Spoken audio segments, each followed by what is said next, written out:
Go ahead and get started. So, welcome everybody to Economics Activities that Make Microeconomics Click. We're going to be looking at three lesson plans today that you might use in your economics course focused on microeconomic concepts and their simulations. So, we're hoping that creates a really engaging learning opportunity for your students. So, before we or get underway, I want to alert you that you need a sheet of paper for a little bit later. So it can be scrap paper. You're going to be folding it up a little bit later. So I just want to give you a heads up that you're going to want that here in a little bit. So let's go ahead and begin. Welcome. I see some familiar names, but also some new folks are with us today. So I'm happy that you're joining us. My name is Megan. I'm the executive director here at Econifel. Um, I have many years of classroom teaching experience, 17 at the high school level, and occasionally I can teach principles of micro or macro at the community college here in Tucson. And I put my email address there. We'll give you the slides here at the end and encourage you to email me if you have any questions about what you see in today's program or about, anything economics education related. I'm joined by my colleague, Kathleen. Kathleen Cusack is our curriculum director, so she'll be helping out in the chat. If you need any help with renaming or you have any minor tech issues, don't hesitate to reach out to Kathleen. She can help get you sorted. So we have an hour together today, and this is our plan. We're going to spend most of our time looking at three simulations you would use, can use, in an introductory microeconomics class. We'll save a little bit of time towards the end for you to see where these lessons live on our website and also give you an opportunity to explore other instructional resources we have if they're of value to you. And then we'll wrap up as we usually do. So, we have some goals for our time together today, just two of them. So take a quick moment to read over those.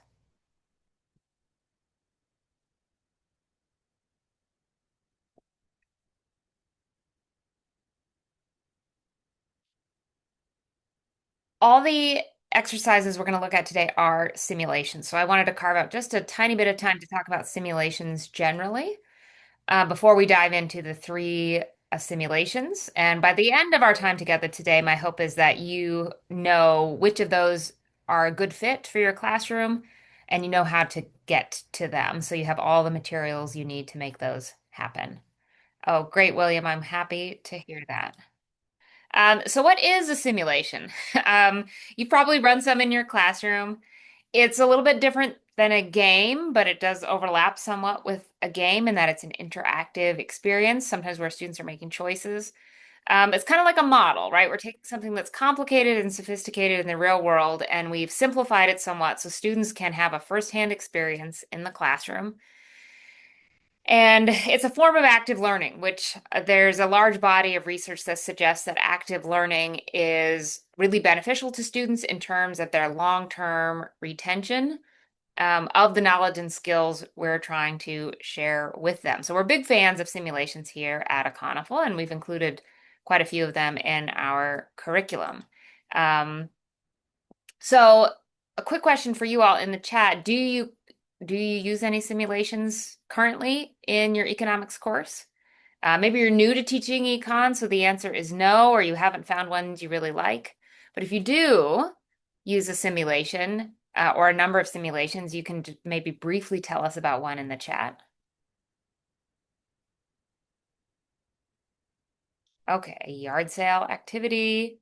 We have a river rafting lesson, which is kind of a simulation, right? Students are making some choices about a river trip.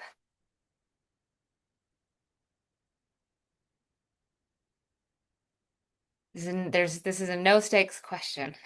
There's not a right answer. I'm just curious. Okay, a market for wheat.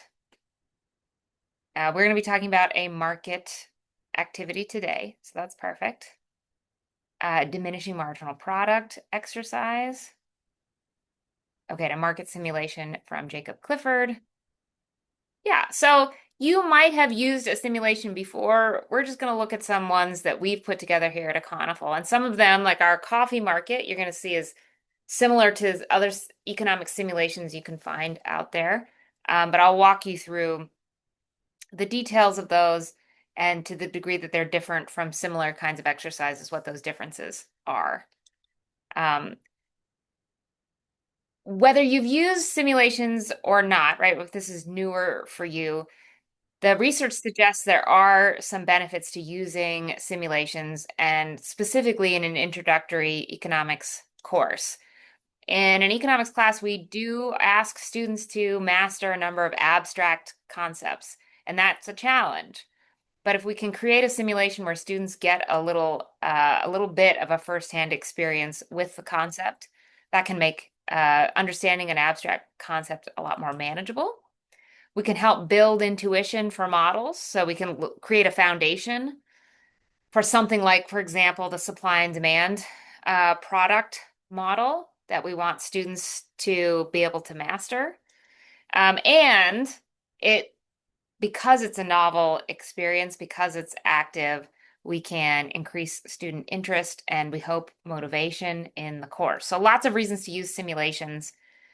They can be a little bit intimidating at first because there are lots of moving pieces and they don't always go exactly as planned.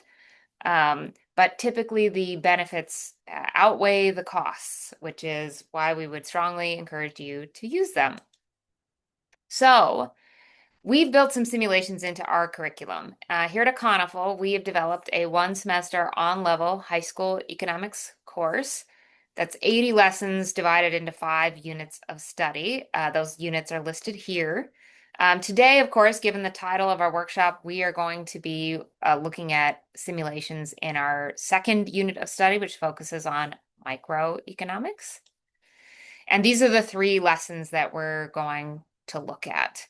We're going to look at a coffee market, a simulation to help students understand how businesses make decisions, and then a short simulation that introduces them to market failure. So I'm going to walk you through the bones of each of these simulations so that you have enough of an idea of how they work to decide if it's a good fit for your classroom, and then you'll have a chance to explore them in more depth.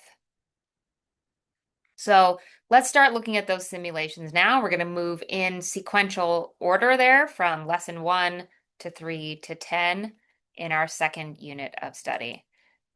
So some of you mentioned a market simulation in the chat, like a market for wheat.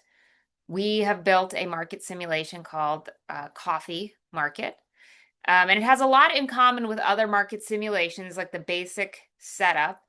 What I would describe as the distinguishing element to this simulation is the emphasis on the debrief and helping students make connections to concepts they've already learned and to prep them for what's coming next. So this is an anchor activity for Unit 2. It's designed to give them an experience that will help them understand supply and demand. And so we've been very intentional about building it as that foundational piece. So let me walk you through the main steps of this exercise. Our lessons always start with an activator, or bell ringer, or bell work, whatever you call it at your site. But in this case, we just ask them, where do prices come from?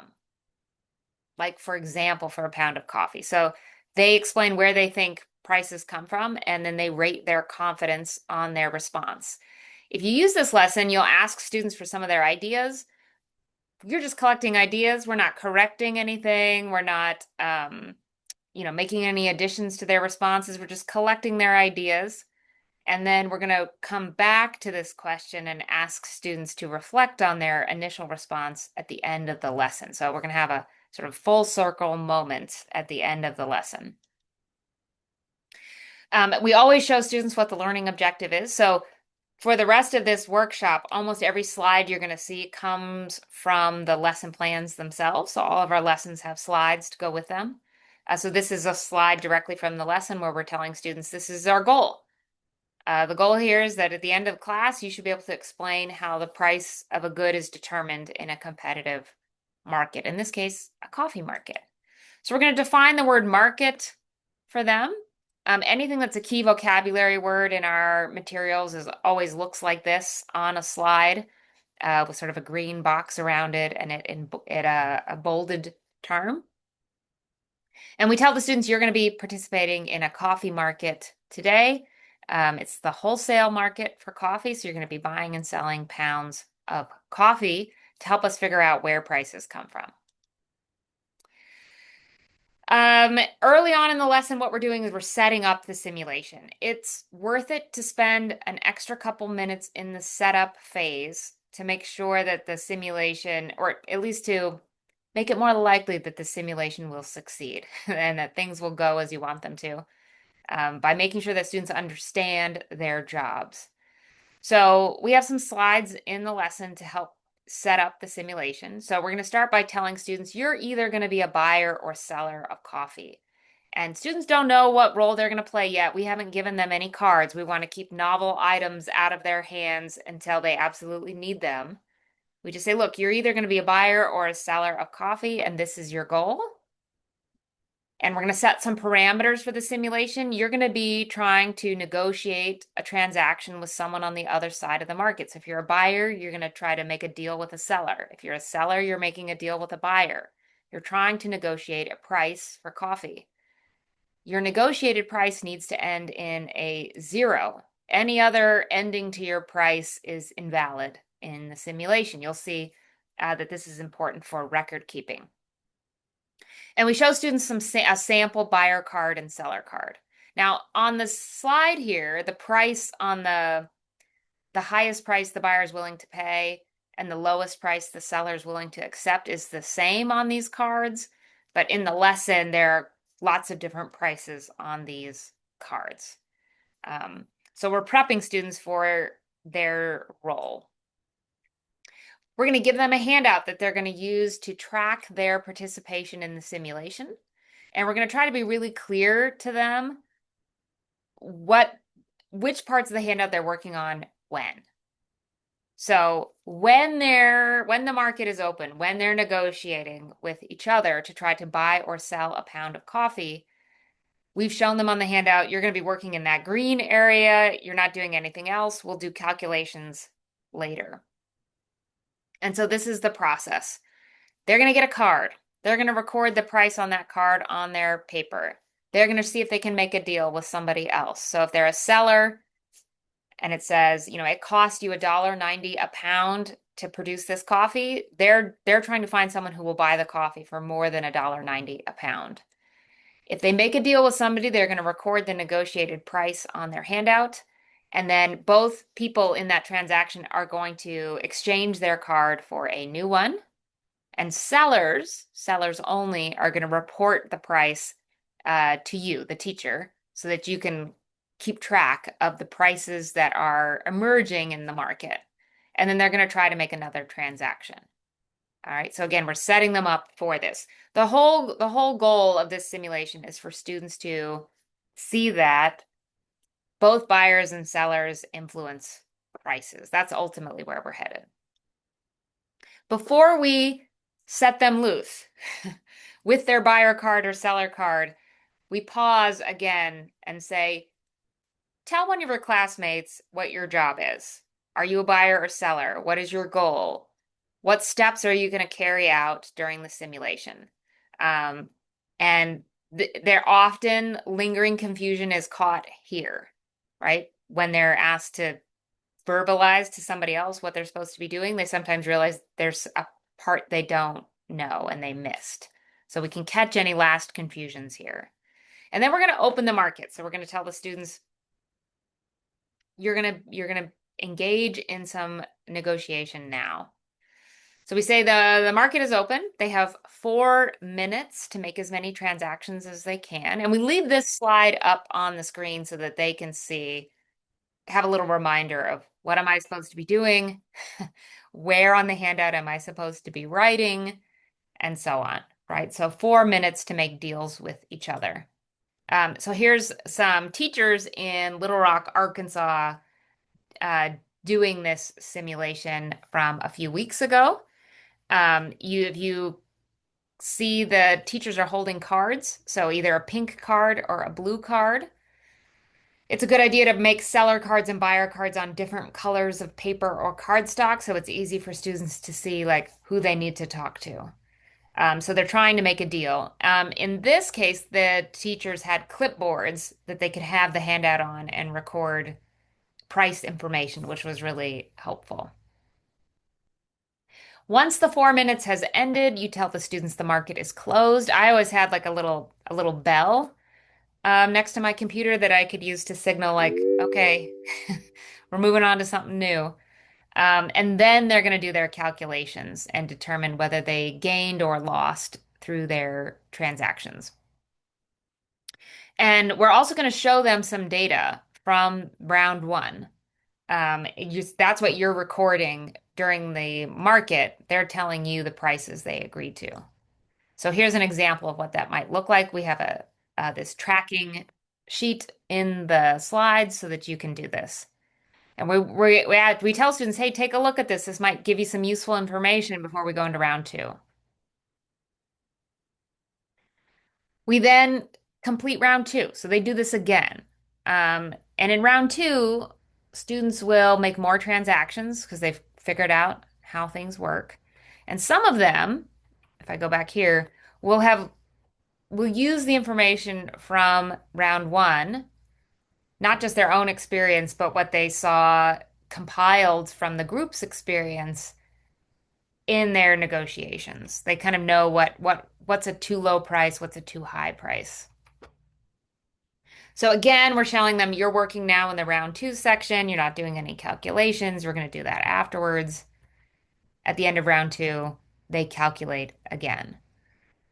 Um, if you have a 45-minute class or something close to that, you really only have time for two rounds. And we've written the lesson for a 45-minute class period.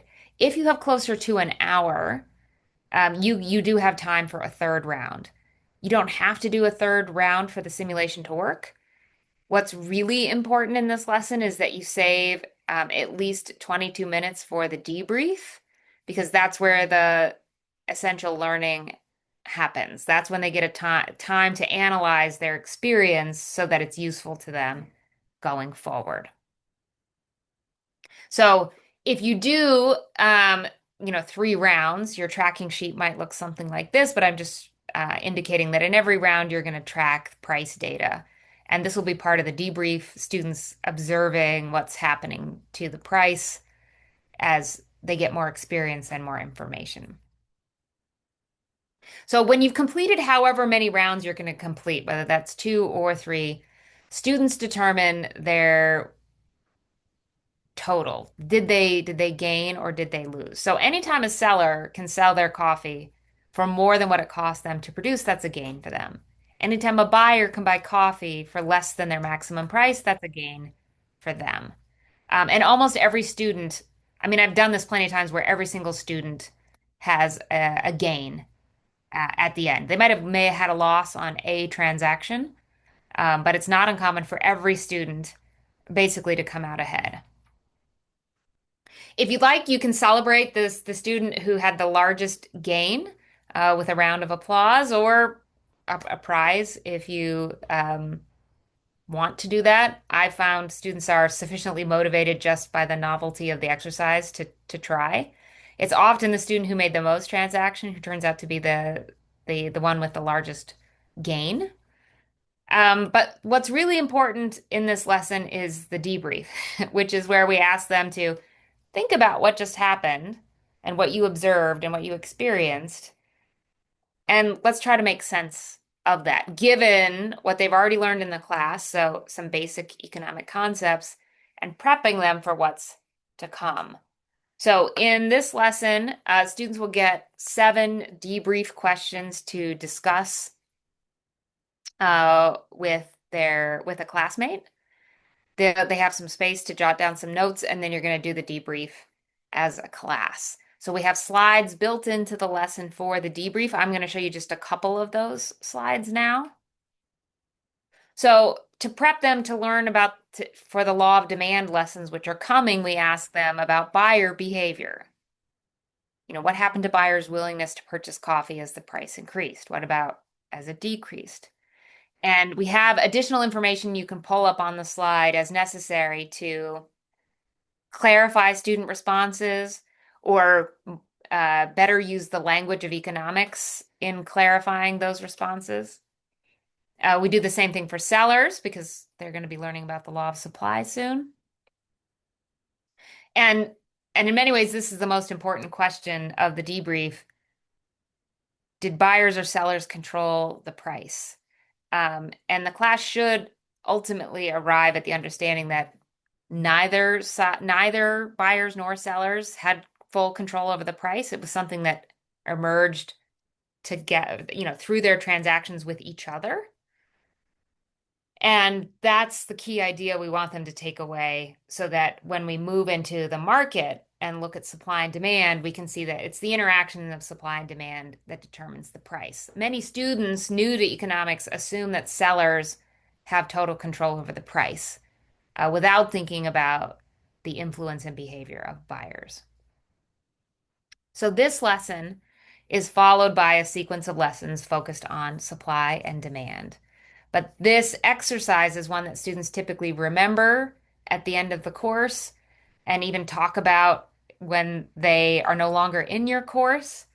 Um, and that's one of the values that it has. So this is a market simulation. It's a good prep for supply and demand. Before we move on to the next lesson, I want to pause here and ask for your thoughts about this lesson, your reactions, questions, if you have ideas about how you might modify it for your student group. Those are always useful to us and to other participants to hear. I'll pause here and let you tell us a little bit about what you think about the coffee market. Have you done something similar? Do you think you might try this one?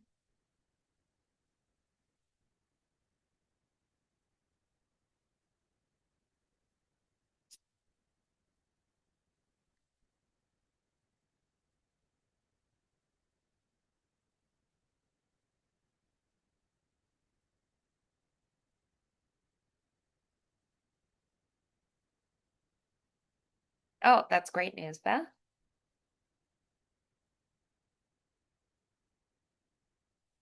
Oh, sure. Yeah, you could change the product.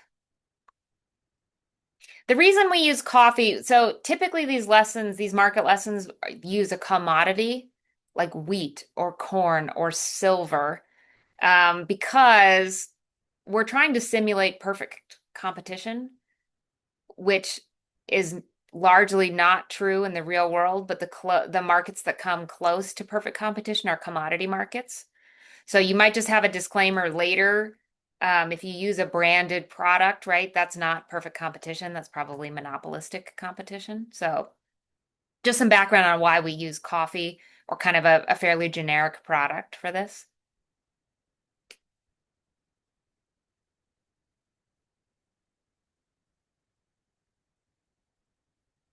Yeah, so in our simulation, students have it. Many students will complete multiple transactions per round, and we find that to be helpful. The more transactions they complete, the more experience they gain, the more information they suss out about the market, and the closer the classroom data will get to the actual equilibrium price determined by the cards that you've distributed, which you'll see which comes up in the next lesson. I had a quick question, Megan. Uh-huh. So basically what you're saying is like let's say um so with the seller in terms of maybe I'm saying this wrong in terms of the seller accepting the price, like it doesn't have to be equilibrium, right? Like for example, um so if when the seller returns back to you, are they giving you two prices or just the price that was agreed upon? Just the price they agreed upon. Okay, thank you so Yeah. much. Yeah. So we won't you won't actually you're moving towards an equilibrium price, which is Right. yeah, exactly. So in later lessons we show students like, look, you shift a curve in the model and it makes it look like the price is instantly changed, but that's not actually what happens. It takes time to move to the new equilibrium. So they're moving towards an equilibrium as they have more experience in the market. So We don't dive into all those details in this lesson. This is just Right. setting the stage, but that's Okay. what's coming for sure. Okay. Okay. So this report and the negotiation price. Okay. Yeah, Thank exactly. you. Thank you so Yeah, much. of course.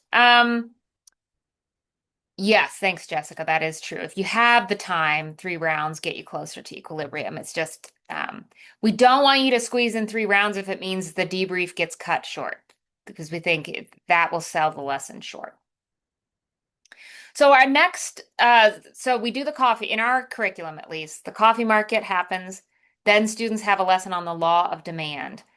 Students find the law of demand quite intuitive. They have a lot of experience as buyers, as demanders. Supply, though, does not feel intuitive to students. So before we jump into the law of supply, even though some of the students were sellers in the coffee market, we want them to have a deeper dive on trying to think like a seller, think like a business. So we created this simulation called Introduction to Firms. And the idea is that this lesson will help them understand how firms make decisions so that the law of supply will make more sense to them. They won't have to struggle as much with the law of supply. So that's our idea here. Students are going to be working in teams. They're going to be forming a company that produces hats, and they're going to have to make some choices, and they'll see the results of those choices. Again, to think like suppliers. So the lesson starts, this is the activator for this lesson, right? What's the goal of all firms, businesses? Students will say, well, you can tell me in the chat what you think students say here. Um, it's a pretty typical answer. They tend to say, make money, right? But we, of course, want them to be a little more precise in their language as economic thinkers. So we nudge them like the goal is to, yeah, maximize profits, to earn a profit. So before we start having them function as firms, we're going to introduce them to some really basic vocabulary. So revenue is the money that they bring in from selling their goods. So when they say make money, to me, that means revenue. But profit is the actual goal, to have money left over after you've paid your costs of production. So we're setting the stage here for the goal in the simulation is to be profitable and to be the most profitable firm if they can. So we tell them, here's the goal for the lesson. You can explain how firms make decisions. They're going to have to make some decisions as a firm, and then we're going to ask them to analyze those decisions later in the debrief. So, of course, there's a setup phase where we're going to help them understand what's going to happen in the simulation and what they can and can't do. So we're really, explicit with them. You're going to participate in a simulation. It's going to help you learn to think like a supplier because, we learned about the supply of demand in the previous, or the law of demand in the previous class. The law of supply is coming. This lesson is going to get you ready for it. We try to be as transparent as we can with students in our curriculum about why we're doing what we're doing, with the hope that that will make what we're doing more successful. So we say you are going to be a hat firm. You're going to be producing hats.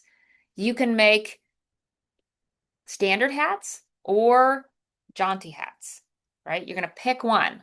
Your goal is to earn the largest profit. If you've been with us for a while at Econiful, you might have seen an older version of this lesson. We used to have jaunty hats where they made a little construction paper feather.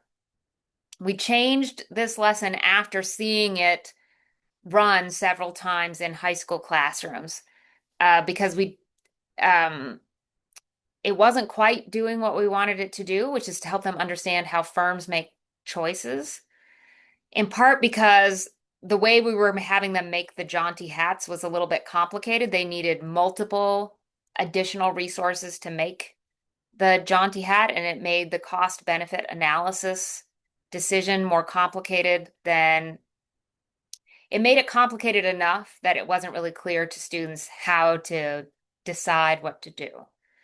So just so you know, we have changed this lesson to make it better achieve the learning goal. And Kathleen has linked you to a news item about why we did what we did. So students are in groups of 3 or 4. Each group is a firm.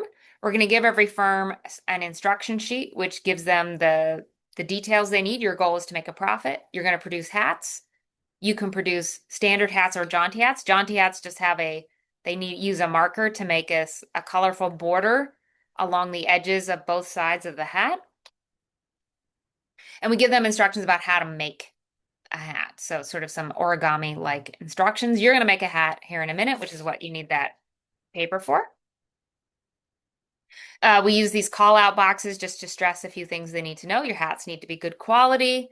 We've given you some pictures to guide your hat production. Use them so that you can maximize your output. So I'm showing you a close-up of the table that students are looking at on the handout. This is the information that they're going to use to determine what kind of hat to make. Standard hats sell for $5 a piece. Jaunty hats sell for $7 a piece. They only need the marker if they're making jaunty hats. So I want to pause for a moment and ask you to tell me in the chat, and there's not a right answer, but which hat would you make if you were going to do this simulation? So these are the costs of production they're facing. We're going to assume they can sell every hat they make. Okay, so they don't have to do any advertising. They can just sell all their hats.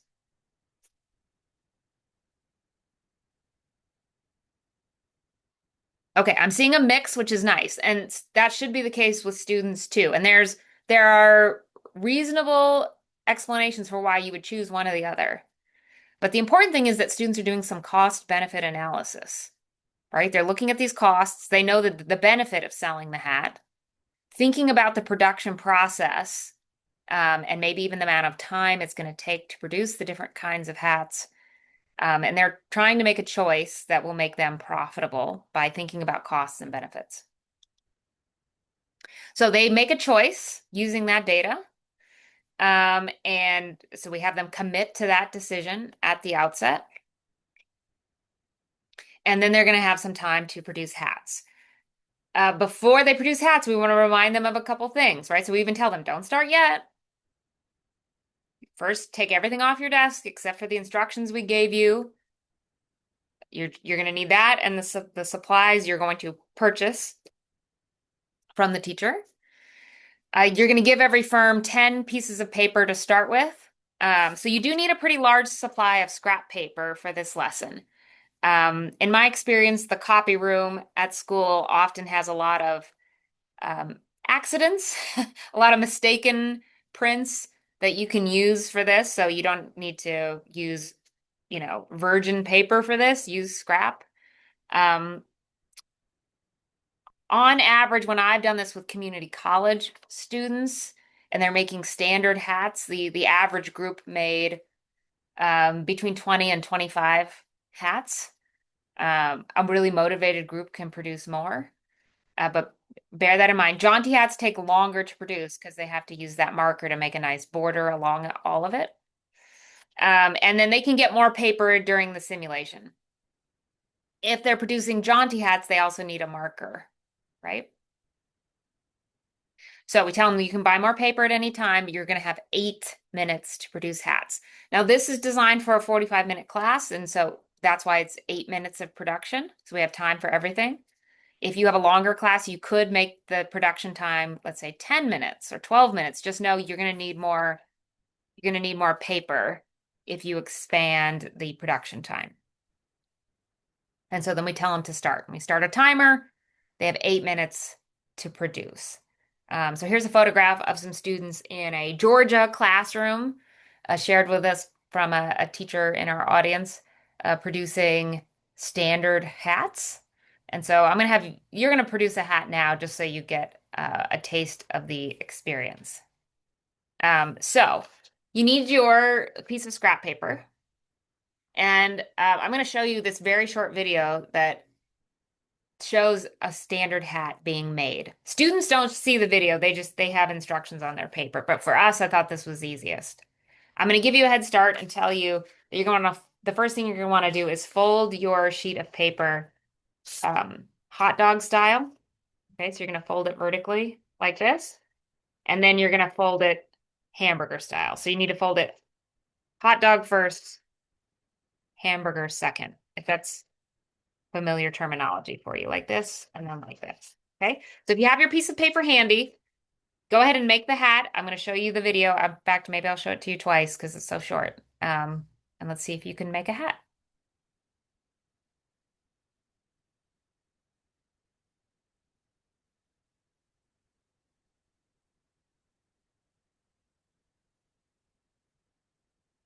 I should be making one too.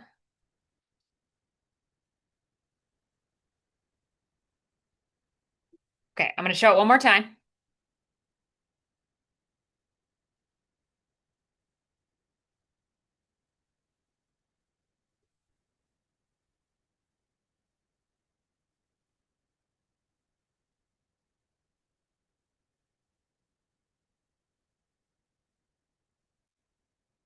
Okay, if you have your hat, you can show us. I know a couple of you have your cameras on. Okay, Beth's got a hat. William has a hat. Juvie has one. Great. Excellent work. Yes, put it on. Show your pride. Yes, excellent. We had a teacher tell us that they did this lesson and then they're on a school campus where the elementary school is like right next door. And so they took the hats over to like the second graders. So that's a fun option. So students make hats. And that's memorable and that's novel. But we want them now to analyze the result of their decision. They chose to make a particular kind of hat. What did that mean for their profitability? So when the 8 minutes is done, you could do a little quality control and check the hats, right? If it's really poorly made, it's not going to count. We're not going to sell that. They're going to calculate their total costs because at the end they'll know how many pieces of paper they used. Um, and their total revenue, because we're going to assume they can sell all of the hats they produce. So we have help for them on the handout for doing all the calculations, and they're going to determine their profit. And we'll ask students to report out on their firm's profitability. And again, you can celebrate the most profitable firm if you like. If you teach AP, in particular AP Micro, um, there's an easy add-on here where you're going to distinguish between economic profit and accounting profit. We didn't factor opportunity cost into this, but you can do that. We found that in a 45-minute lesson, we couldn't do all the things. And so we did not include that here. Um, in the middle, it says resource price per unit.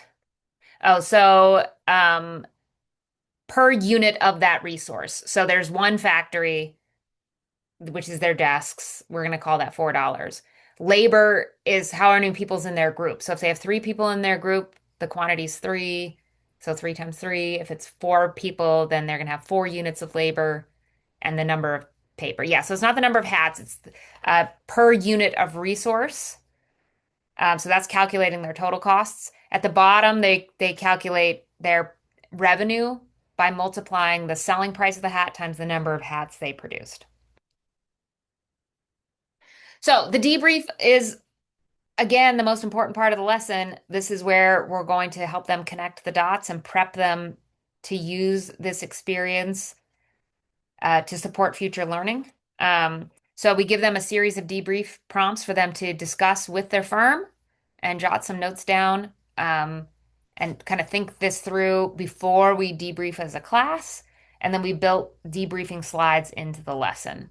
So I'll just show you um, for an example of one of the debrief questions. So we say, how did your firm apply the cost benefit principle when making production decisions?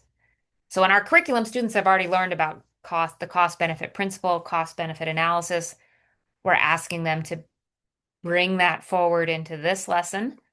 And again, we have some supporting text that you can use or not use as a way just to, again, clarify and solidify student thinking about that. And we give them a hypothetical. If the price of paper had increased to $4 per sheet, what would your profit have been?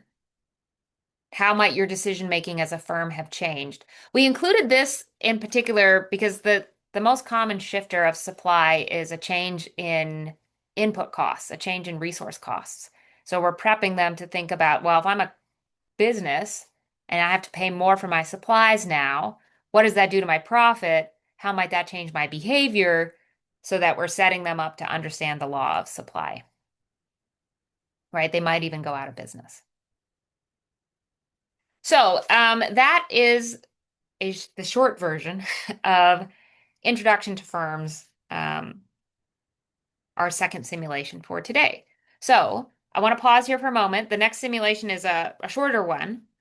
But before we see it, reactions, questions, comments, modifications. There are other production lessons out there where students make like greeting cards, or greeting cards is the most common one I've seen. Um, yes, thank you, Jessica. That's our hope, is that as we move into the law of supply and then shifts of supply later, we can say, well, remember back with your hat firm. Yeah, so you could just include, if you wanted to add economic profit versus accounting profit, you could quantify their opportunity cost. So instead of running a hat firm, let's say you could have spent these 8 minutes working at a job and earned this much money. So then you can include an opportunity cost for them. We have Kathleen, maybe if I'm remembering wrong, tell me. We had a note in the notes section of the slides about economic and accounting profit to support teachers who want to do that, I believe. Although we may have taken it out when we revised the lesson. Kathleen can tell us. She's the expert. Thank you. We do have a note on slide 13. Thank you, Kathleen. So there's a note there if you wanted to add that, kind of what that discussion would look like. All right, I have one more short simulation I want to tell you about. The ones I've shown you so far, it's the whole lesson. In this lesson, the simulation is short and happens at the beginning and serves, again, as an introduction that we can build on. So this doesn't take that long. This lesson, we're introducing students to market failures. We're going to do a little tragedy of the commons simulation here. So we're going to jump right into this logging simulation. You tell students, I need some volunteers, and you're going to take on the role of a profit-seeking logger. Your goal is to make a profit. You're not going to be able to talk to any of the other loggers. So in this lesson, we have it written that you do this as a demonstration. You have 6 students at the front of the room doing this simulation and other students gathering around to watch. You could have each group of students run this simulation. It just would mean more supplies and prep for you. Either way can work. So we're going to gather our 6 loggers and we're going to say you are going to be logging in what we're calling an open forest. And the forest is a big sheet of butcher paper. Green if you can get it, but if not, it's fine. Just say this butcher paper is the forest. And you're going to put some pretzel sticks on the butcher paper, and every pretzel stick represents a unit of timber. And you tell them you're going to have 15 seconds to harvest timber. For every unit that you harvest, you're going to get a piece of candy. But in round 2, right, if there's any timber left in round 2, those pretzel sticks will go for 2 candies a piece. And we'll even add a little bit of timber to the forest because you left trees that could reproduce. So we tell students we're going to start the timer. If you want to harvest a tree, you're just going to grab the pretzel stick and you'll get some candy. Okay. So what do you suppose happens in round 1? They get 15 seconds to harvest and they don't have a lot of time to think. They can't communicate with each other. Candy is on the line. Yeah, all the logging. Yeah, nothing is left, right? They grab all the pretzel sticks. So you don't even get to round 2 because the forest is clear cut. Right? And we're going to ask students very shortly after this like why that happened. it's very clear to them. They can clearly articulate why nobody waits, right? Because if it's like, if I don't harvest it, somebody else will. Even though it's probably collectively good for us to leave some trees, we're not going to do it. So then we say, okay, now let's do this again. And now you flip the butcher paper over or put on a new sheet that has lines on it, or you use tape to make 6 sections. And now you distribute the pretzel sticks so there's some pretzels in every section. And we say, same rules. One tree is worth one piece of candy in round one, and round two, they're worth more. But you can only harvest from your section. If you pull trees from somebody else's section, you don't get any candy. And now we go again. So what do you suppose happens this time?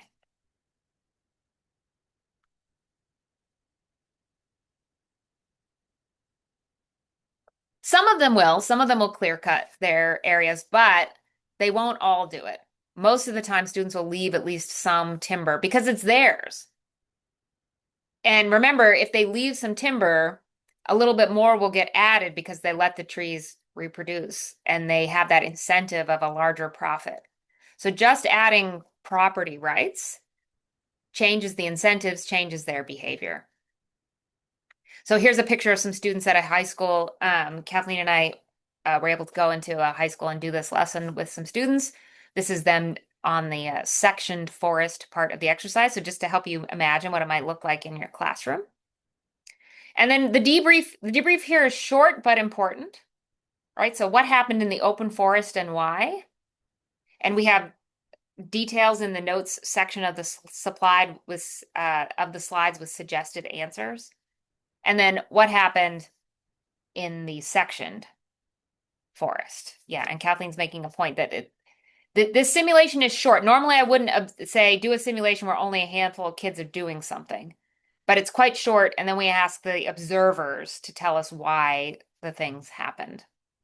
And this sets us up to introduce them to the tragedy of the commons and from there, other kinds of market failure. So we're going to ask them to describe what happened in their own words. We're telling them it's called Tragedy of the Commons. We ask them, tell us what happened. We're going to give them some more information and ultimately come back to that describing Tragedy of the Commons. We tell them this is a market failure. It's just one kind of several.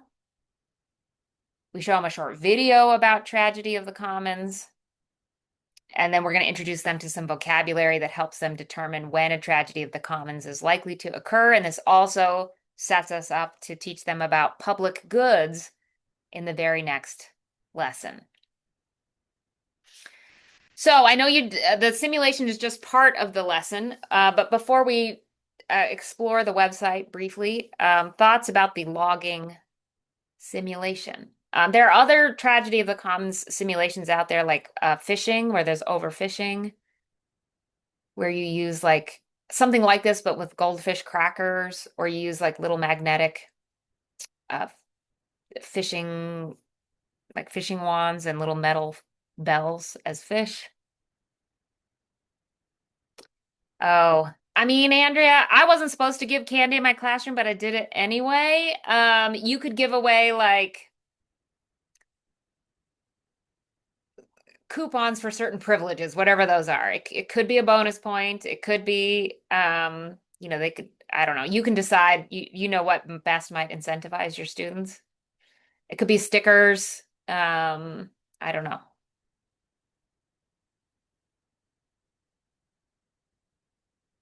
Yeah, surprisingly stickers and scratch and sniff stickers if you can get them. My high school seniors were very excited about those. Yeah, so any ideas for Andrea about incentives, drop those in the chat. That's right. Okay, so I do want to make sure you at least have a couple minutes to go to the website so you know where you can get these lessons. So we're gonna send you, we're gonna go to the website together now. We're gonna put the link in the chat for you. So here we are. I'm actually gonna log out so you can see, like if you're not logged in, what it looks like. So here's our website. We want lesson plans.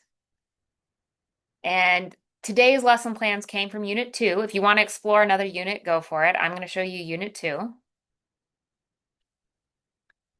We have some information about the unit of study here and some resources like a vocabulary list and an overview of the whole unit that you do. If you use our lessons, you'll give it to the students. And then we get into the lessons. So you can open the Coffee Market. You can download it as a PDF or you can get it as a Google Doc. So you can edit it and get the Google Slides. But we have all the major steps of the lesson here so that you can decide, do I want to download this thing or not? I was always annoyed when I clicked on a lesson and it automatically downloaded. I was like, no, I want to, I want to see what it is first before I download it and see if it's something I want to use. But as you scroll, right, here's lesson 2.3, Introduction to Firms. But as I keep going, if I want the logging simulation, um, there's a purple lock here, and I can click on the lesson and I can see the details, but I can't actually download the lesson because I'm not logged in. So in order to get all of our lessons, you need to have an account, which we call a membership. You need to become an Econoful member, which just means filling out a little form that indicates, yes, you do have a role in education. This is just a tiny barrier to keep students from getting all the lessons and suggested answers. But if you log in, which I'm going to do, and I should have done it right from the lesson page because it'll just takes me to the lesson page where I can download it. And so then lesson 10 is now available to me. Now I can open it, make a copy, or download it, whatever I'd like to do.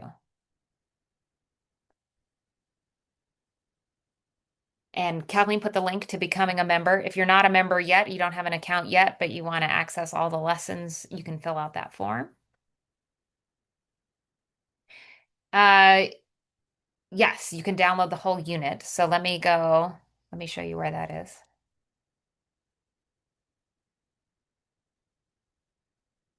So I'm on unit 2, for example, and there's a button here, download all lessons as PDFs. The only way we can do the download all is a PDF. If you wanted Google Docs, so that you can edit them, you'd have to download them one at a time. But if you download the PDFs, you always get the most current version. So we do edit the lessons. So on every lesson, it'll tell you when it was last updated.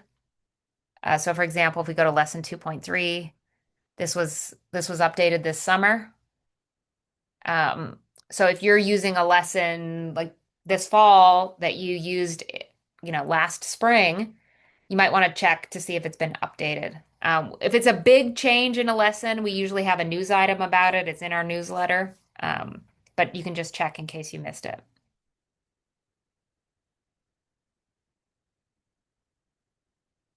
And I'm going to log out so you don't see all this other like website editing stuff that doesn't apply.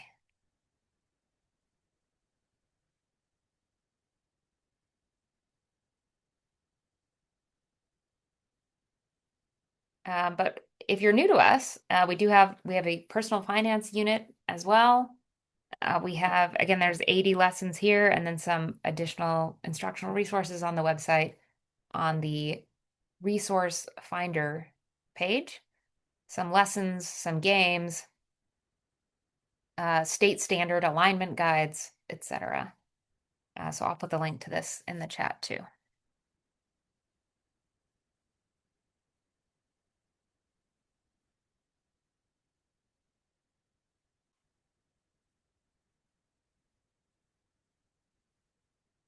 And so we have about 5 minutes left. So I'm gonna move into the wrap up because I want to make sure we don't that we honor the time commitment we asked of you. But Kathleen and I will stay on after if you have additional questions. We're happy to answer them.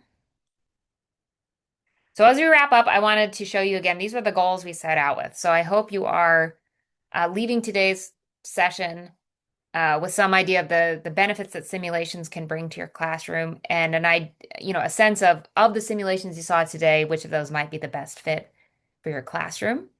We do have other simulations in the curriculum we encourage you to explore further, but don't hesitate to email us if you're looking for a lesson on a specific topic and you just want us to point you to the one that is a good match. So we're going to give you a link to the resource folder today. It contains these slides, but almost all of these slides came from the lessons themselves. So to be honest, the most useful resource really is just the website. But you do have today's slides if those are helpful for you.